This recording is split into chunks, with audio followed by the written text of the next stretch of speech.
मेरी सोच और मेरा मोटो यही है कि पार्टी बड़ौदा हल्का में मजबूत बने और यहाँ से पार्टी का विधायक बने, मैं बनूं या कोई और भाई बने। खुद भूपेंद्र हुड्डा, दीपेंद्र हुड्डा एंड जो कंपनी है इनकी बाबू बेटा की, जो आज के दिन है और आज से पहले भी थी, उनकी सोच नहीं थी कि भाई बीजेपी से यहाँ से पांडा छूटे। ये बीजेपी जुमलेबाज तो पार्टी है, चाहे उन्होंने सेंटर में 15 लाख का जो नारा दिया था काला धन लिया के, उसके बाद भी पार्लियामेंट में आपने अमित शाह का बयान सुना तो कि ये तो चुनावी स्टंट था। उन्होंने राजकुमार सैनी के रूप में एक मैं कहूँगा कलयुग का जो सुकूनी पैदा किया यहाँ पर, और उन्होंने एक जाति विशेष को टारगेट किया जिससे यहाँ जातीय दंगे करने का काम बीजेपी, क्योंकि पार्टी का दो फाड़ होना ही मेन ड्रॉबैक था। बड़ौदा हल्का की आम जनता के लिए आज भी हम बड़ी धन्यवाद करते हैं, उन्होंने हमेशा पार्टी को मजबूत करने का काम किया। बाकी तो देखो मेरे बस की जो आज भी जो मेरे बस की जो लेवल का जो बिना एमएलए, मैं कोई एमएलए नहीं, मैं तो अगर आप देसी भाषा में कहोगे तो मैं तो हारा उड़ा एमएलए हूँ, 2 बार मेरी गुद्दी लाग चुकी है, मतलब बड़ी स्पष्ट बात कहता हूँ। जो मेरे से आज भी बन सकता है मैं करने की कोशिश करता। बड़ौदा हल्का से 2 बार चुनाव लड़ चुके किसान मजदूर कमेरा वर्ग की राजनीति के सच्चे पैरोकार जोगेंद्र मलिक का बेबाक इंटरव्यू। देखिए इस खास बातचीत में उन्होंने क्यों अजय चौटाला और दुष्यंत चौटाला को बीजेपी के हाथों बिक चुका कहा, और क्यों कहा कि भूपेंद्र हुड्डा ने पिछले चुनाव में बीजेपी के हाथों खेलकर सत्ता गंवाई, और उन्होंने क्यों बीजेपी को बताया जुमलेबाज पार्टी। उन्होंने कांग्रेस की अंदरूनी राजनीति पर किए तीखे वार। उन्होंने किसे कहा कलयुग का शकुनी, और कौन है शकुनी मामा, और क्या है मौजूदा सरकार पर उनका साफ साफ स्टैंड। देखिए जगत महान न्यूज पर जोगेंद्र मलिक का ऐसा इंटरव्यू जो हरियाणा की राजनीति में हलचल मचा देगा। नमस्कार साथियों, आप देख रहे हैं जगत महान न्यूज और मैं हूं आपके साथ तेजवीर सिंह। साथियों, जगत महान न्यूज की टीम आज पहुंची है बड़ौदा हल्का में, और बड़ौदा हल्का में हमारे साथ मौजूद हैं इनेलो नेता जोगेंद्र मलिक जी, जो 2 बार चुनाव लड़ चुके हैं, लेकिन किन्हीं कारणों से इनकी हार हुई है, लेकिन ये मन से नहीं हारे हैं। मन में आज भी इनके वही उमंग है, वही ऊर्जा है, युवा नेता है। आइए इनसे जानते हैं कि इनको कौन सी ऐसी किक है जो काम करती है, जो ये लगातार इनेलो पार्टी के सिपाही बने हुए हैं और आगे भी इनेलो पार्टी में बने रहने की बात करते हैं। जोगेंद्र मलिक जी, सबसे पहले आपका स्वागत है। जी धन्यवाद जी, बहुत बहुत धन्यवाद। सबसे पहले तो मैं चाहूंगा कि हमारे दर्शकों को आपकी तरफ से नव वर्ष की शुभकामनाएं चली जाएं तो ज़्यादा बेहतर रहेगी। मैं आपके चैनल के माध्यम से सभी हल्का वासियों को, प्रदेशवासियों को नए वर्ष की बहुत बहुत शुभकामनाएं देता हूं। सभी इस नए साल में बहुत प्रोग्रेस करें और आगे बढ़ें। जोगेंद्र जी, आप लगातार इनेलो पार्टी में मेहनत करते आए हैं, 2 बार आपने चुनाव लड़ा है, किन्हीं कारणों से हार हुई है, हो सकता है जनता तक आपकी बात सही तरीके से नहीं पहुंच पाई हो, लेकिन आगे आप किस कारण से, किस चीज़ के कारण मेहनत करते रहे हैं और कर रहे हैं और आगे भी करने की बात करते हैं? देखिए, मैं जहाँ तक पार्टी की बात आपको बताऊँ, मैं जन्मजात से लोकदली हूँ।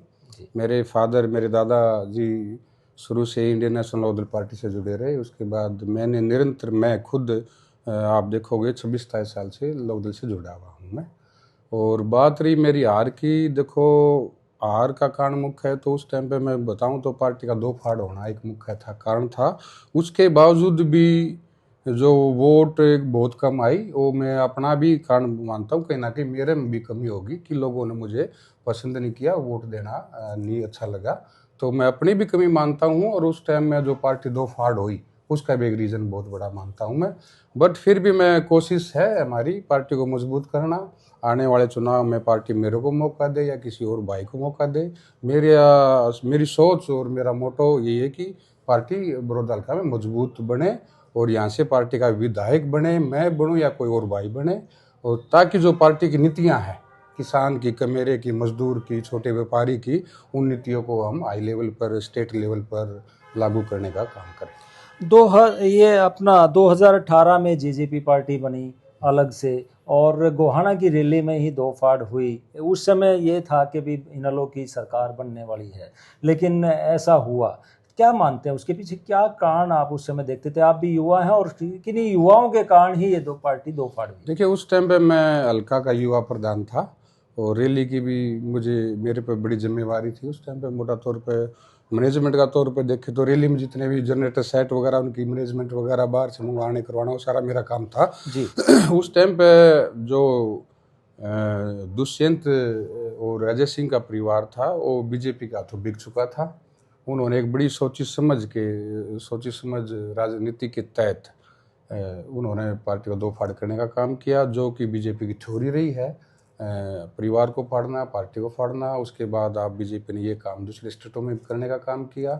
तो मुख्य रूप से लाजमी बात है, कोई भी परिवार या पार्टी दो फाड़ होती है तो नुकसान होता है, किसी को ज़्यादा किसी को कम होता है। तो उस टाइम पे इंडियन नेशनल लोकदल को ज़्यादा नुकसान हुआ था और उसका कहीं ना कहीं क्रेडिट लेने का काम जेजेपी ये दुष्यंत दिग्विजय कर गए थे। तो इसका बड़ा नुकसान हुआ था। 100% आप मान के चलते उस टाइम पे बसपा के साथ गठबंधन था, इंडियन नेशनल लोकदल की पार्टी की सरकार बनना तय था। उस समय जो है इनेलो की सरकार बनना तय था और पिछली बार जो है अभी जो चुनाव हुए थे 1 साल पहले, उस समय कांग्रेस की सरकार बनना भी तय लोग मान रहे थे। बिल्कुल। अब कांग्रेस कह रही है कि वोट चोरी हुई। इनेलो क्या सोचती है, आप क्या सोचते हो? देखिए अब क्या था, उसके बाद लोगों ने देखा कि भाई इंडियन नेशनल लोकदल पार्टी मजबूत नहीं है, इसको वोट देने में नुकसान होगा, एंटी बीजेपी वोट डिवाइड होगा। तो लोगों ने फैसला किया कि कांग्रेस मजबूत है और कांग्रेस को और मजबूत करें ताकि वो बीजेपी को हराने का काम करे। लोगों की तो सोच ये थी जी। बट खुद भूपेंद्र हुड्डा, दीपेंद्र हुड्डा एंड जो कंपनी है इनकी बाबू बेटा की, जो आज के दिन है और आज से पहले भी थी, उनकी सोच नहीं थी कि भाई बीजेपी से यहाँ से पांडा छूटे। उनकी सोच तो बीजेपी के हाथों खेलने की थी और बीजेपी ने जैसे चाहा ऐसा भूपेंद्र सिंह हुड्डा ने करने का काम किया। चाहे सीटिंग गेटिंग का फार्मूला रहा हो, आप किसी से ही पता कर लो, आम जन, मैं एक छोटी बात बताना चाहता हूँ, जिसको थोड़ा ही राजनीति का ज्ञान था उससे पूछते उस टाइम पर आपके जो खरकोदा से एमएलए, सिटिंग एमएलए, आपके इसराना से एमएलए, आपके गोवाना से, आपके गन्नौर से, आम आदमी रुक के मारा था कि भी हारेंगे।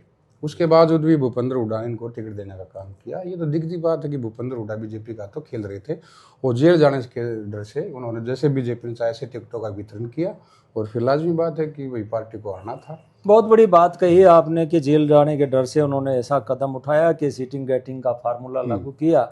लेकिन आपका हल्का बड़ौदा की अगर बात करें तो वहाँ तो फिर से कांग्रेस ही बन गई। देखिए बड़ौदा हल्का टोटली ग्रामीण क्षेत्र है, यहाँ कोई शहर नहीं लगता। मैं आपको विद गारंटी कह सकता हूँ, अगर यहाँ छोटा मोटा शहर लगता ना तो आप देख लेते यहाँ भी समीकरण और होते।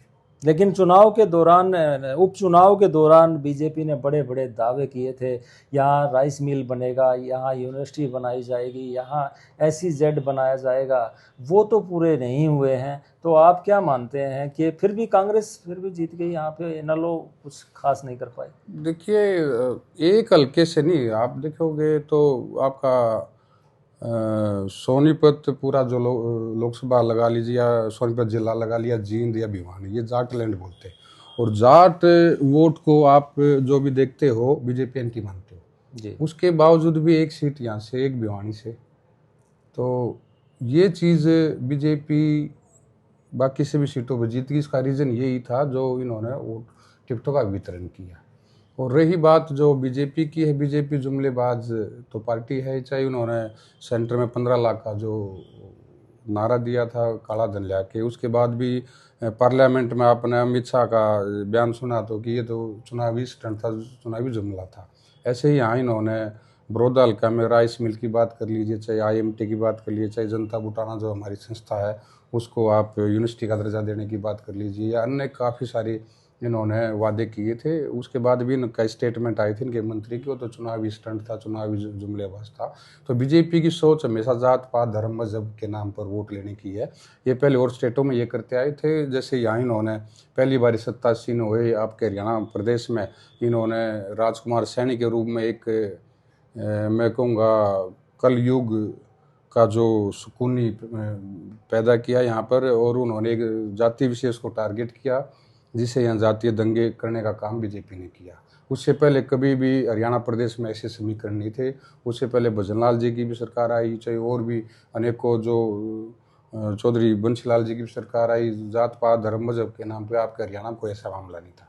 तो बीजेपी ने आके यहाँ जात पात धर्म मजहब के नाम पर बांटने का काम किया।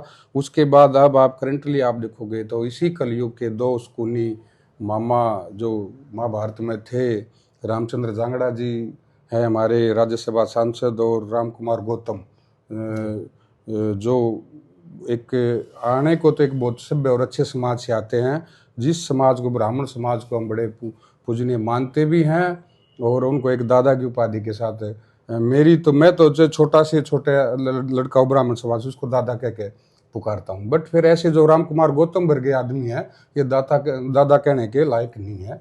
ये इस समाज को बांटने का काम, करने का काम करते हैं। जी, 2 लोकसभा सीटें जो है रोहतक और सोनीपत, दोनों जो है बीजेपी हार गई थी। लेकिन अब मुख्यमंत्री हो, अमित शाह जी हो, या फिर सभी का जो है यहाँ बार बार दौरे हो रहे हैं। मुख्यमंत्री जी शायद 1 महीने में 3-3 बार यहाँ पे दौरों के लिए आए हैं, फिर से यहाँ फोकस कर रहे हैं। आप किस तरह से देखते हैं? वो तो देखो, मुख्यमंत्री जो होते हैं पूरे प्रदेश के हैं, 90 के 90 हल्कों के हैं, और 10 की 10 लोकसभा सीटें को तो कहीं भी आ जा सकते हैं, और आना जाना चाहिए, और उन्हें विकास करना चाहिए। लेकिन जीतने के लिए जो दोनों सीटें हारी थी, इनको जीतने के लिए वो लगातार प्रयासरत हैं, इस क्षेत्र में लगातार दौरे कर रहे हैं।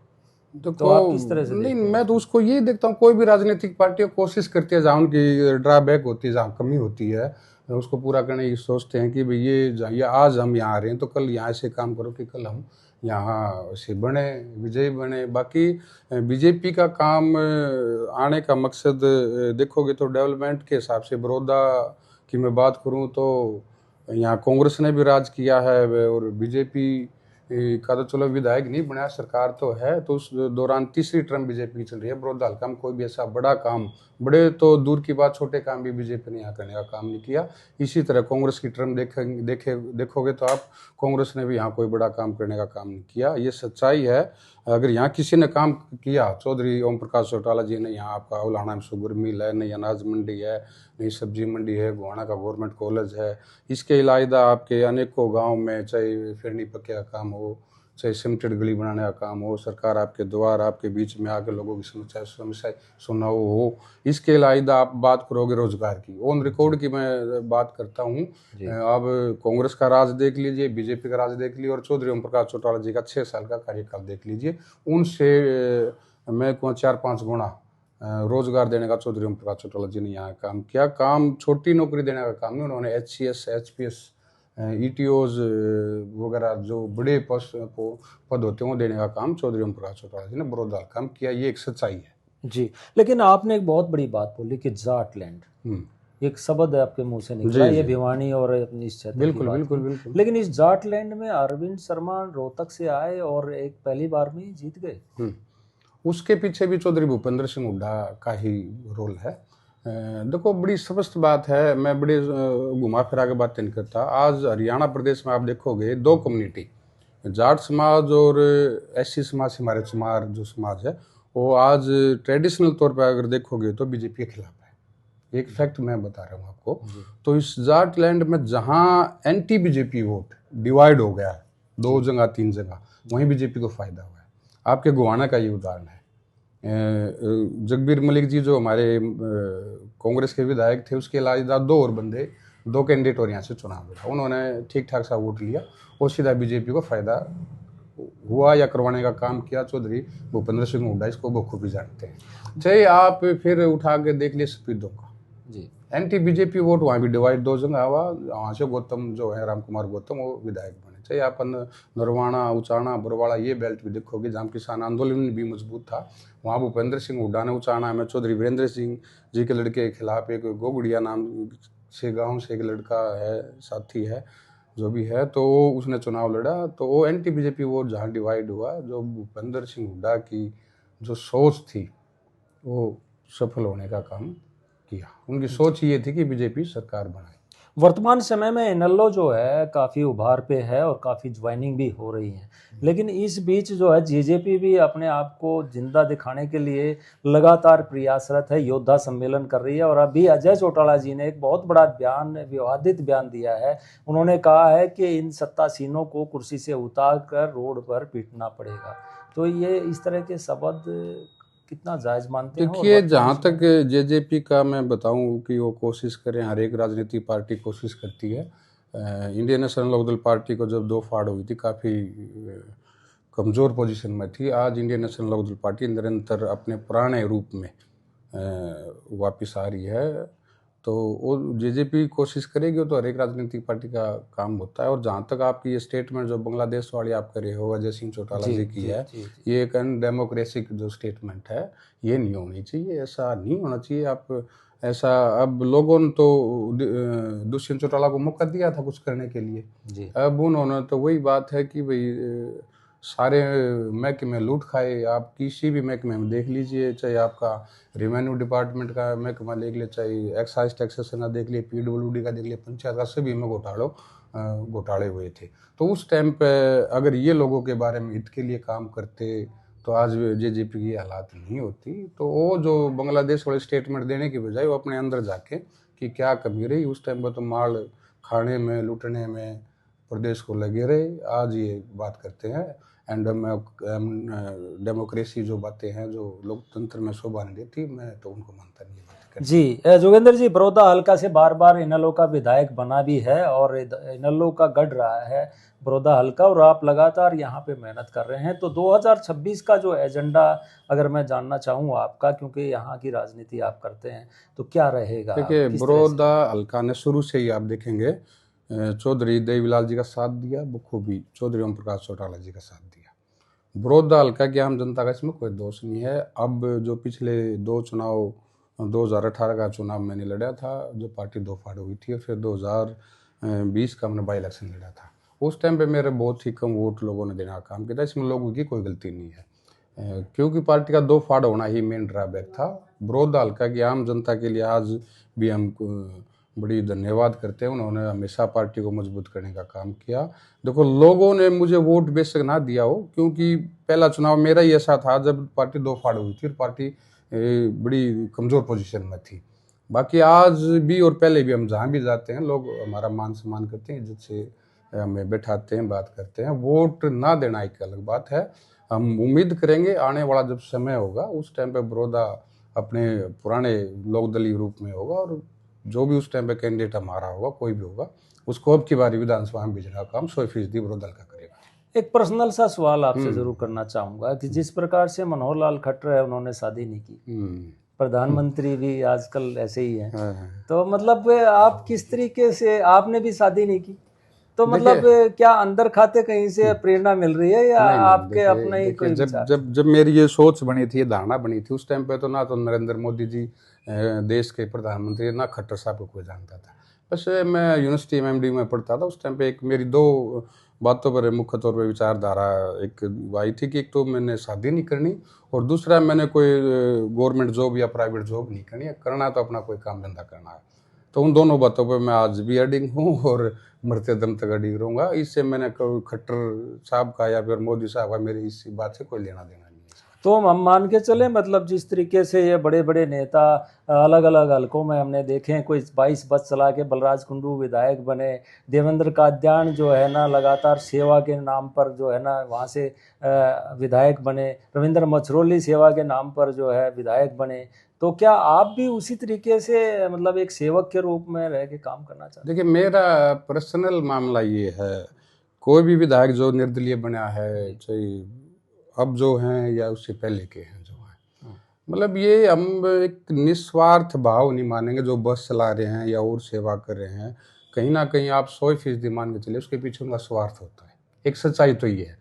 ये कहना एक अलग बात है कि हम समाज सेवा करेंगे, हम ये करेंगे, ये करेंगे, ये चीज़ें तो बिना विधायक और बिना MP के भी आदमी कोई कर सकता है, एज ए इंसानी के नाते। जी, एक बदला तो अब जैसे मैंने पीछे एक विधायक जो मैम से, उनका नाम, उनकी स्टेटमेंट सुन रहा था, लोगों ने उसको हरा दिया था, तो उन्होंने अपनी बस से हटा ली। तो दिखती बात, इसके पीछे तो स्वार्थ तो है, इसमें तो नो डाउट। इसको चाहे मेरी स्टेटमेंट को आप राजनीतिक नहीं मानोगे तो इसको बड़ा नहीं मानोगे, बड़ी ये तो एक उलझ पुलझ स्टेटमेंट। बाकी ये मान के चलो, जो भी ये पैसा हल्के में जो बस के माध्यम से या कुछ और के माध्यम से जो लगाते हैं, उसके पीछे उनका एक स्वार्थ भावना तो होती है। जब तो हम मान ले कि भाई इतना कुछ करने के बाद अगर वो चुनाव बदले में लोगों से वोट ना ले, चुनाव ना लड़े, तो हम ये मान ले भी चलो निस्वार्थ भाव से उन्होंने सेवा की है। स्वार्थ है उसके पीछे, इसमें नो डाउट, नो शक। इसके पीछे एक बदलाव रूप अब देखने को मिला। बिहार में जो है चुनाव से पहले 10,000 रुपये लोगों के खाते में डाले गए, तो क्या ये बदला हुआ रूप है उसका? देखो, ये भी सच्चाई है देशपाल साहब, मैं आपको बताता हूँ। आज के दिन ना तो राजनीतिक करने वाले रहे, उनका भी एक स्टैंडर्ड डाउन हो चुका है, उनमें एक मॉरल वैल्यू नहीं है जी। जो एमएलए एमपी बनते हैं या जो राजनीति करते हैं। और इसी तरीके से देखो, मैं बड़ी स्पष्ट कहता हूँ, आम जनता जो आम वोटर है उसका भी स्तर कहीं ना कहीं डाउन हुआ है। जी। कोई भी चुनाव होता है, उनको पैसे देना या दारू या कुछ और हथकंडे हर कोई अपनाता है। कैमरे के सामने चाहे बेशक कोई मना कर दे, हर चुनाव में हर जो कैंडिडेट है, हर साम दाम दंड भेद जो नीति होते हैं जो राजनीति में, वो हर राजनीति करने वाला अपनाता है। और जो आम जनता है वो भी कहीं ना कहीं मतलब उसका भी स्तर डाउन हुआ है। अब बिहार में चुनाव मुख्य तौर पर जीतने के पीछे भी रीजन ये मान के चलो, अब जो खाते में 10-10 हज़ार रुपये आना और उनकी जो पेंशन 350 रुपये पर महीना थी उसको 1100 करना, कहीं ना कहीं लोभ लालच में वोटर भी वोट डालने का काम करता है। तो अब हम क्या मान के चलें, जोगेंद्र मलिक किस तरह की राजनीति बड़ौदा की देखो, करेंगे? मेरी राजनीति बड़ी साफ सुथरी राजनीति है। मैं ना ये बात कहने कि उस सोच में हूँ, उसके पक्षधर हूँ कि मैं कल को एमएलए बन गया तो मैं बड़ौदा को चंडीगढ़ बना दूंगा, मैं ये कर दूंगा, मैं बड़ौदा की सारी समस्याओं को दूर कर दूंगा। मेरी सोच पार्टी की विचारधारा पे है। हमारी सोच है आम किसान, मजदूर, छोटे व्यापारी के लिए जो भी पॉलिसी, जो भी स्कीम हाई लेवल बने, ताकि उनको एक छोटे समय के लिए नहीं, लंबे समय तक उनको लाभ मिले उस चीज़ का। बाकी तो देखो, मेरे बस की जो आज भी जो मेरे बस की जो लेवल का जो बिना एमएलए, मैं कोई एमएलए नहीं हूँ। मैं तो अगर आप देसी भाषा में कहोगे तो मैं तो हारा उड़ा एमएलए हूँ। 2 बारी मेरी गुद्दी लाग चुकी है। मतलब बड़ी स्पष्ट बात कहता हूँ, जो मेरे से आज भी बन सकता है मैं करने की कोशिश करता हूँ। मतलब ये मैं उन लोगों में से नहीं हूँ। मैं आपको ये कह दूं कैमरे के सामने बैठ कर कि मेरे को कल को एमएलए बना देंगे तो मैं बड़ौदा को चंडीगढ़ बना दूंगा, बड़ौदा की तस्वीर बदल दूंगा। वो तो देखो एक तरीके से ही चीज होती है ना। तो मेरे से पहले अनेकों एमएलए बने, उन्होंने ऐसा काम करने का काम किया, चाहे लोग प्रलोभन तो उन्होंने बेशक दिया हो, पर बात स्वस्थ ही है।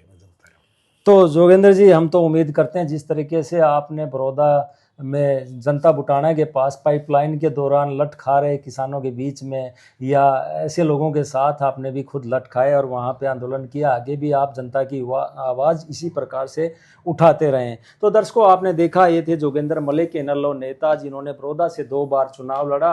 बड़ी साफ गोई से इन्होंने अपनी बात रखी और स्पष्ट तरीके से कहा कि मैं बड़े बड़े वादे नहीं करता, लेकिन धरातल पे काम करने में विश्वास रखता हूँ। देखते हैं आने वाले समय में क्या इनेलो पार्टी की सरकार हरियाणा में बनती है तो क्या ये युवा नेता अपनी सोच, अपने विजन को जमीन पर उतार पाता है। जगत महान न्यूज के लिए बड़ौदा हल्का से तेजवीर सिंह, नमस्कार, थैंक यू। नमस्कार, धन्यवाद जी।